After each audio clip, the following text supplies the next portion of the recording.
Whole mount immunohistochemistry is a relatively quick and simple technique that allows for the spatial and temporal observation of proteins directly in a tissue or organism using labeled antibodies.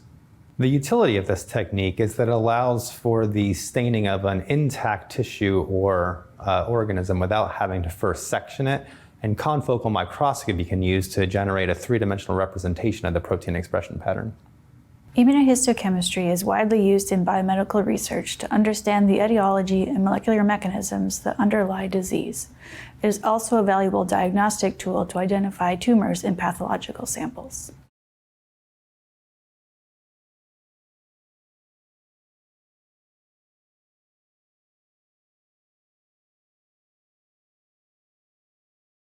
To begin, prepare spawning tanks filled with system water and with a mesh or slotted liner in place. Place adult zebrafish mixed sex pairs in groups in the tanks overnight. Use a 14-hour, 10-hour light-dark cycle with lights coming on at 9 a.m. The next morning, with the lights on, change the spawning tank water with fresh system water to remove feces. Once eggs are laid, return the adults to home tanks. Collect the eggs by drawing them up using a transfer pipette. Transfer 50 eggs to each petri dish, filled halfway with embryo medium. Remove any opaque and cloudy eggs that are dead or fail to divide.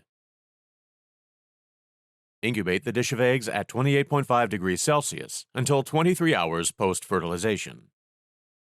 If embryos are older than 24 hours post-fertilization, with a pipette, transfer the embryos to 200 micromolar PTU in embryo medium to prevent melanogenesis.